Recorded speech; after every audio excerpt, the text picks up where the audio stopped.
بسم اللہ الرحمن الرحیم۔ السلام علیکم، آپ دیکھ رہے ہیں الف نیوز اور میں ہوں آپ کے ساتھ ماجد علی۔ شامل کرتے ہیں پاکستان اور دنیا بھر سے بریکنگ نیوز ہیڈ لائنز۔ امریکہ نے غزہ میں جنگ بندی کی مخالفت کر دی۔ امریکی وزیر خارجہ اینتھنی بلنکن کا کہنا ہے کہ غزہ میں جنگ بندی سے حماس کو دوبارہ منظم ہونے کا موقع مل جائے گا۔ اسرائیل کو اپنے شہریوں کی حفاظت کے لیے تمام اقدامات کرنے چاہیے۔ غیر ملکی خبرساز ایجنسی کی رپورٹ کے مطابق اردن میں عرب ممالک کے وزراء خارجہ کے ساتھ گول میز کانفرنس میں شرکت کے بعد میڈیا سے گفتگو میں امریکی وزیر خارجہ اینتھنی بلنکن نے غزہ جنگ بندی پر اپنے خدشات کا اظہار کر دیا۔ اینتھنی بلنکن کا کہنا تھا کہ غزہ میں جنگ بندی کی گئی تو حماس کو دوبارہ منظم ہونے اور حملے کرنے کا موقع مل جائے گا، تاہم شہریوں کے تحفظ، امداد اور غیر ملکیوں کے انخلاء کے لیے انسانی وقفہ کارآمد ہو سکتا ہے۔ انہوں نے کہا ہے کہ گول میز کانفرنس میں غزہ میں امداد کا سلسلہ برقرار رکھنے کے لیے طریقوں پر بات ہوئی۔ روزانہ رفح کراسنگ سے 100 امدادی ٹرک غزہ جا رہے ہیں، لیکن یہ ناکافی ہیں۔ امریکی وزیر خارجہ نے کہا کہ اسرائیل کو شہریوں کی حفاظت کے تمام اقدامات کرنے چاہیے اور مشرق وسطیٰ کے ممالک اسرائیل حماس تنازعہ پھیلنے میں کردار ادا کر سکتے ہیں۔ انہوں نے کہا ہے کہ امریکہ نے قطری وزیر اعظم سے یرغمالیوں کی رہائی کے لیے بات چیت کی ہے۔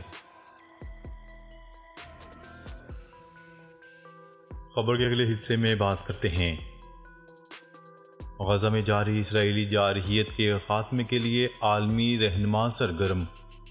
غزہ میں جاری اسرائیلی جارحیت کے خاتمے کے لیے عالمی رہنماؤں نے کوششیں تیز کر دیں۔ قابض اسرائیلی فوج 7 اکتوبر سے اب تک 3,900 بچوں سمیت 9,488 فلسطینیوں کو شہید کر چکی ہے۔ امریکی وزیر خارجہ اینتھنی بلنکن عرب ممالک کے رہنماؤں کے ساتھ اردن میں گول میز کانفرنس میں شریک ہوئے، جس میں سعودی عرب، قطر، متحدہ عرب امارات سمیت متعدد عرب ممالک کے وزراء خارجہ و رہنماؤں نے شرکت کی۔ کانفرنس میں غزہ میں فوری جنگ بندی بارے تفصیلی گفتگو کی گئی۔ ادھر روسی صدر ولادیمیر پوٹن نے فلسطین میں جاری اسرائیلی سفاکیت پر ایک بار پھر آواز اٹھاتے ہوئے کہا ہے کہ اگر فلسطین میں جاری بمباری فوری طور پر نہ روکی گئی تو موجودہ صورتحال اشتعال انگیزی کو مزید بڑھا سکتی ہے۔ صرف پتھر دل لوگ ہی غزہ کی تباہی پر خاموش رہ سکتے ہیں۔ دوسری جانب اسرائیل حماس تنازع کے حل کے لیے فرانس نے عالمی کانفرنس بلانے کا اعلان کر دیا۔ سفارتی ذرائع کا بتانا ہے کہ فرانس 9 نومبر کو غزہ میں شہری آبادی کے لیے ایک بین الاقوامی انسانی کانفرنس کی میزبانی کرے گا، جس میں مصر، اردن، خلیجی و عرب ممالک کے ساتھ ساتھ مغربی یورپی طاقتوں اور G20 ممبران کو بھی دعوت دی گئی ہے۔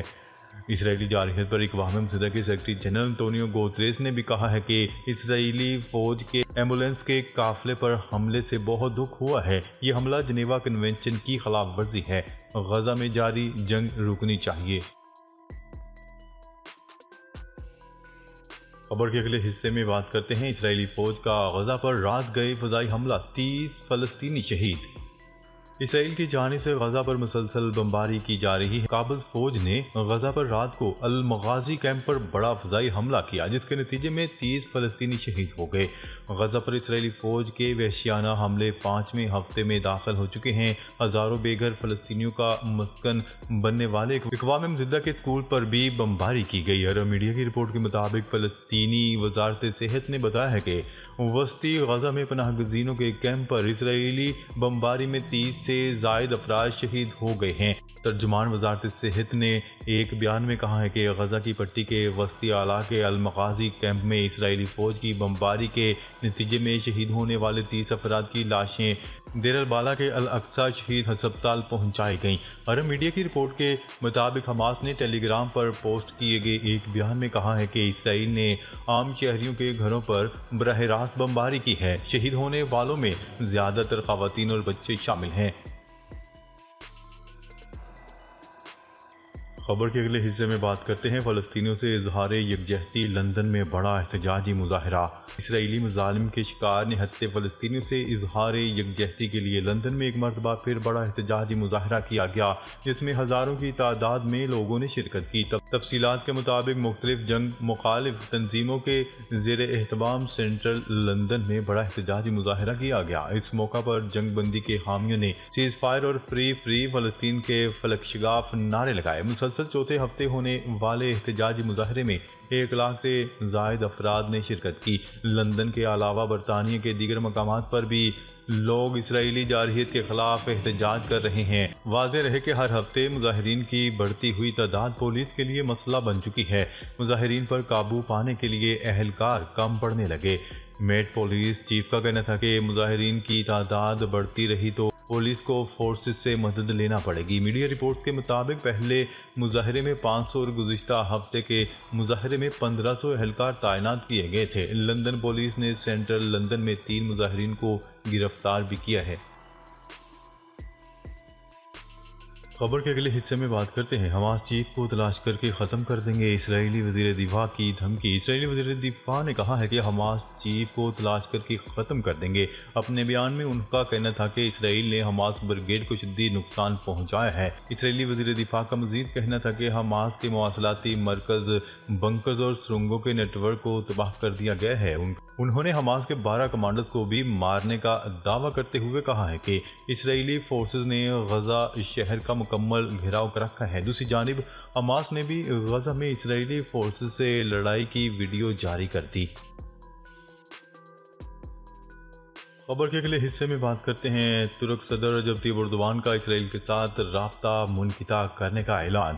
ترکیہ نے غزہ میں اسرائیلی خون ریزی کے باعث احتجاجاً اسرائیلی وزیر اعظم نیتن یاہو سے رابطہ ختم کرنے کا اعلان کر دیا، جبکہ اپنا سفیر بھی واپس بلا لیا۔ غیر ملکی خبرساز ایجنسی کی رپورٹ کے مطابق ترکی کے اسرائیل سے اپنے سفیر کو واپس بلانے کے اعلان سے امریکی وزیر خارجہ اینتھنی بلنکن کا ترکی کا دورہ مشکل ثابت ہوگا۔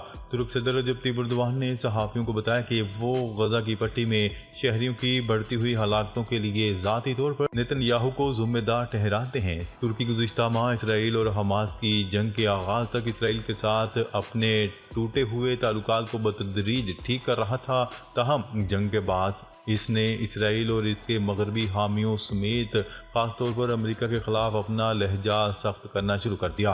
اسرائیل کے غزہ پر حملوں کے بعد سے ترک صدر رجب طیب ایردوان کے سخت بیانات کا سلسلہ جاری تھا، تاہم اسرائیل کی نہ ختم ہونے والے جارحیت کے باعث انہوں نے نیتن یاہو سے رابطہ منقطع کرنے کا اعلان کیا۔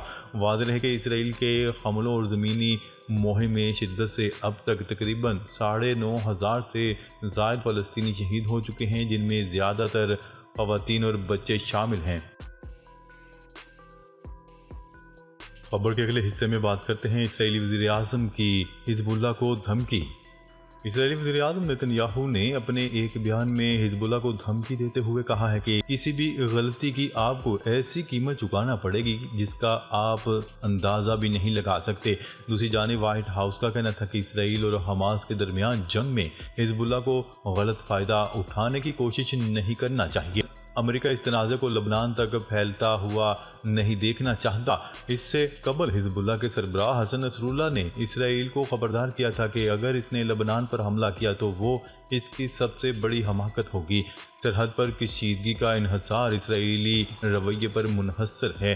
حسن نصر اللہ کا مزید کہنا تھا کہ تمام آپشنز میز پر ہیں اور کسی بھی وقت اس پر عمل کیا جا سکتا ہے۔ حماس کو ختم کرنا ایک ناقابل حصول مقصد ہے۔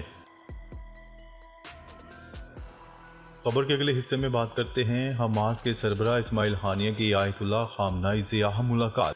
عرب میڈیا کی رپورٹ کے مطابق حماس کے عہدیدار اسامہ احمدان نے اسماعیل ہانیہ کے تہران پہنچنے سے متعلق بتایا، جبکہ دورہ ایران کی مزید تفصیلات نہیں بتائیں گی۔ خبرساز ایجنسی کی رپورٹ کے مطابق اسماعیل ہانیہ نے 2019 سے قطر اور ترکیہ میں رہائش رکھی ہوئی ہے۔ اسرائیلی فوج نے آج غزہ میں اسماعیل ہانیہ کے گھر پر ڈرون حملہ بھی کیا تھا۔